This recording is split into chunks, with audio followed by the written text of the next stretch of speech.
pada waktu saya masih kecil ya. Jadi di rumah sini itu dulu tinggal di sini adalah adiknya ayah saya, namanya Asrul Sani. Asrul Sani itu adalah penulis, sastrawan, juga film director.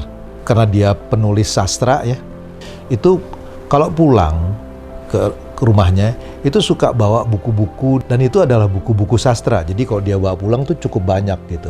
Situ saya mulai baca-baca gitu ya. Kok ini sesuatu yang menarik gitu. Saya ikutlah di dalam yang namanya Sipenmaru pada waktu itu. Nah, saya pilih ekonomi UI itu pilihan pertama, politiknya pilihan kedua. Ternyata saya dapat. Begitu dapat, ya udah. Saya mesti gimana ya kan? Itu kan nggak boleh gagal dong.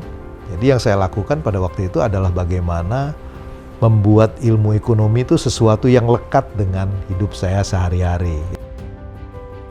Kehidupan orang itu ditangkap itu lewat banyak karya sastra. Saya ngelihat gini, dua hal ini sebetulnya adalah sesuatu yang saling melengkapi. Kalau saya ngelihatnya hanya dari segi rasionalitas ekonomi, maka kadang-kadang banyak hal yang saya nggak bisa ngerti.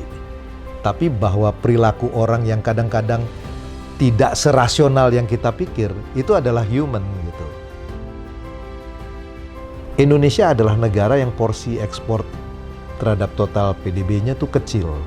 Nah, jadi kalau Amerika atau negara lain itu melambat, dampaknya terhadap Indonesia limited. Jadi saya tetap melihat bahwa dengan kondisi ini mungkin di antara negara di ASEAN, itu ekonomi Indonesia adalah negara ekonomi yang masih relatif cukup tinggi tumbuhnya, ya. Dan ini adalah kesempatan.